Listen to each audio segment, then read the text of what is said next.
پیارے طلباء و طالبات، السلام علیکم۔ پچھلے پیریڈ میں ہم نے 8واں لیسن شروع کیا تھا، بھارت کے سیاسی آئین کی تشکیل اور خصوصیات، جس میں ہم نے آئین کا مطلب، اہمیت، آئین کی تشکیل کا عمل، تمہید کیا ہے، تمہید کی اہمیت، آئین کے بنیادی ستون۔ آئین کے بنیادی ستون میں ہم نے جمہوریت، سماجواد اور غیر فرقہ واریت کے بارے میں معلومات حاصل کی تھی۔ اس کے بعد ہم دیکھیں گے آئین کی بنیادی خصوصیات۔ تو آئین کی بہت ساری خصوصیات ہیں، جس میں سب سے پہلے ہم پڑھیں گے تحریری دستاویز۔ تو بھارت کا جو آئین ہے وہ تحریری شکل کا ہے، یعنی کہ لکھا ہوا ہے، تحریری صورت میں ہے۔ بھارت کی سماجی جغرافیائی صورتحال اور ماضی کی تاریخ کو مد نظر رکھتے ہوئے آئین ساز کمیٹی نے آئین کو تحریری شکل میں تیار کرنا مناسب سمجھا تھا۔ اس کے بعد ہے آئین کی وسعت۔ تو بھارت کا آئین 22 حصوں میں تقسیم کیا گیا ہے، جس میں 395 آرٹیکلز ہیں اور فی الحال 12 ضمیمیں ہیں۔ تو آئین کے اندر مرکز اور ریاستوں کی نظام حکومت اور ان کے تعلقات، لوگوں کے بنیادی حقوق، لوگوں کے بنیادی فرائض، سیاست کے رہنما اصول، عدالت، سوراج کے ادارے، اقلیتوں اور پسماندہ اور محروم جماعتوں کے لیے مخصوص سہولتیں فراہم کی گئی ہے۔ اسی لیے ہمارا آئین دنیا کے آئین کی بنسبت مفصل اور طویل ہے، یعنی پوری دنیا میں سب سے بڑا آئین کس کا ہے؟ بھارت کا ہے۔ اس کے بعد ہے ایک ہی شہریت۔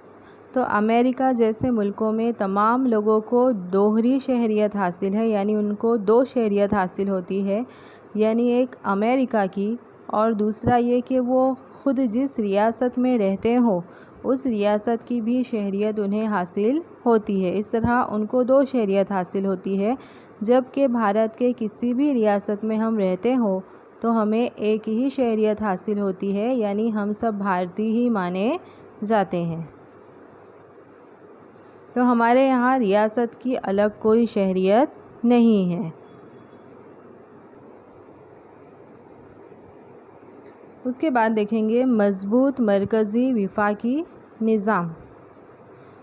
تو بھارت کے آئین میں وفاق لفظ کا استعمال نہیں کیا گیا ہے، لیکن بھارت کے آئین میں سنگھ لفظ کا استعمال کیا گیا ہے۔ تو بھارت ایک ریاستوں کا بنا ہوا سنگھ ہے، سنگھ یعنی کہ مجموعہ۔ بھارت ایک ریاستوں کا بنا ہوا مجموعہ ہے، اس لیے بھارت کے وفاقی نظام میں 2 طرح کی سرکار ہے، ایک ریاستی سرکار اور دوسرا ہے مرکزی سرکار۔ مرکزی سرکار جیسے ہمارے یہاں دلی کی جو سرکار ہے وہ مرکزی سرکار ہے۔ تو مرکزی سرکار کو سنگھ سرکار بھی کہا جاتا ہے۔ دونوں ہی سرکاروں میں مرکزی سرکار کے اختیارات زیادہ ہوتے ہیں، مرکزی سرکار زیادہ دبدبہ رکھتی ہے۔ مرکزی سرکار اور ریاستی سرکار دونوں کے حقوق آئین کے اندر الگ الگ بتائے گئے ہیں، دونوں کے اختیارات الگ الگ تقسیم کیے گئے ہیں، دونوں کے تعلقات کو کبھی بھی بدلا نہیں جا سکتا ہے۔ اس کے علاوہ ریاستی سرکار اور مرکزی سرکار اپنے علاقوں میں اپنے اختیارات اور قانون پر عمل کروا سکتے ہیں۔ بھارت کے وفاقی نظام میں مرکزی سرکار اور ریاستی سرکار کے علاوہ عدالتی نظام بھی ہے، اور دونوں کے درمیان اگر نا اتفاقی پیدا ہو جائے تو عدالت ان کے درمیان فیصلہ کرتی ہے۔ تو مرکزی سرکار اور ریاستی سرکار دونوں کے اختیارات کو، دونوں کے کاموں کو تقسیم کیا گیا ہے، جس کی 3 فہرستیں آئین میں تیار کی گئی ہے۔ سب سے پہلے ہے سنگھ کی فہرست۔ تو سنگھ کی فہرست کو مرکزی سرکار کی فہرست بھی کہتے ہیں۔ سنگھ کی فہرست میں کل 97 موضوعات شامل کیے گئے ہیں، یعنی 97 کاموں کو شامل کیا گیا ہے، جس میں یا ان تمام کاموں پر، ان تمام موضوعات پر قانون بنانے کا اختیارات کون رکھتا ہے؟ سنگھ سرکار رکھتی ہے، یعنی مرکزی سرکار رکھتی ہے۔ اب مرکزی سرکار کون کون سے کام کرتی ہے؟ تو مرکزی سرکار کے کاموں میں تحفظ، بیرونی معاملات، ایٹمی طاقت، بیمہ، بینکنگ، ڈاک، تار، ریلوے جیسی تمام خدمات کا شمار سنگھ کی فہرست میں ہوتا ہے، یعنی یہ تمام کاموں کی ذمہ داری مرکزی سرکار کی ہوتی ہے۔ اس کے بعد نمبر 2 ہے ریاستوں کی فہرست۔ تو ریاستوں کی فہرست میں 66 مضامین کو، یعنی 66 کاموں کو شامل کیا گیا ہے، اور ان تمام کاموں پر قانون بنانے کا اختیار کس کا ہے؟ ریاستی سرکار کا ہے۔ تو ریاستوں کی فہرست میں انتظام، تعلیم، مقامی سوراج کے ادارے، زراعت، آبپاشی، صحت، زمین، ریاستوں کی اندرونی تجارت اور پیشہ ورانہ خدمات کا شمار ہوتا ہے۔ اس کے بعد نمبر 3 ہے مشترکہ فہرست۔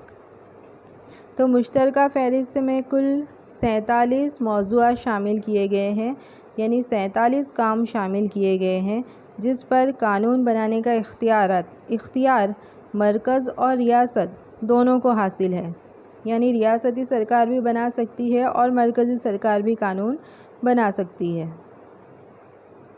لیکن اگر ریاستی سرکار اور مرکزی سرکار دونوں کے درمیان قانون بنانے میں مخالفت پیدا ہوئی یا دونوں ایک دوسرے کے متضاد ہے، تب وہاں سنگھ سرکار یعنی مرکزی سرکار کا قانون ہی اعلیٰ مانا جاتا ہے۔ تو مشترکہ فہرست میں دیوانی اور فوجداری معاملات، شادی، طلاق، معاشی منصوبہ بندی، تعلیم اور تجارتی ادارے وغیرہ کا شمار ہوتا ہے۔ اس کے بعد ہے بقیہ اختیارات۔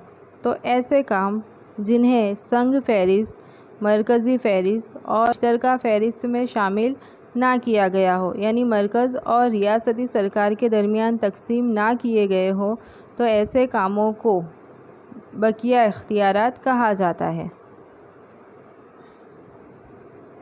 تو ان باقی اختیارات پر قانون بنانا یا اس میں رد و بدل کرنے کا مکمل اختیار مرکزی حکومت یعنی کہ پارلیمنٹ کو دیا گیا ہے۔ اس کے علاوہ بھارت میں مرکزی سرکار اور ریاستی سرکار دونوں کے درمیان سرمایہ دارانہ کی بھی تقسیم ہوئی ہے، یعنی کہ ٹیکس وغیرہ کی بھی تقسیم ہوئی ہے، جیسے آبکاری ٹیکس ہے، درآمد و برآمد کے ٹیکس ہے، جو بڑے بڑے ٹیکس ہوتے ہیں وہ مرکزی سرکار وصول کرتی ہے، اور جو چھوٹے کم آمدنی والے ٹیکس ہوتے ہیں وہ ریاستی سرکار وصول کرتی ہے۔ اس کے بعد ہم دیکھیں گے ہنگامی حالات میں وحدانی نظام کا اہتمام۔ تو بھارت کے آئین میں 3 قسم کے ہنگامی حالات کا اہتمام کیا گیا ہے، جس میں سب سے پہلے کہ اگر ملک کی امن و سلامتی خطرے میں ہو جائے، تب ایسی صورتحال میں ملک میں امن برقرار رکھنے کے لیے ہنگامی حالات کا اعلان کیا جا سکتا ہے۔ نمبر 2 ہے کہ اگر ریاست میں آئینی نظام درہم برہم ہو جائے، یعنی ریاستی حکومت قائم نہ رہ سکے، تب مرکزی حکومت آئینی ہنگامی حالات کا اعلان کر سکتی ہے، جس سے ریاست میں صدارتی حکومت یعنی کہ راشٹرپتی شاسن قائم ہوتا ہے۔ نمبر 3 ہے کہ اگر بھاؤ میں یعنی قیمتوں میں مسلسل اضافہ ہوتا ہے، تب ملک میں مالی ہنگامی حالات کا اعلان کیا جا سکتا ہے۔ تو اب اس کے آگے کے جو پوائنٹ ہے وہ ہم اگلے پیریڈ میں پڑھیں گے۔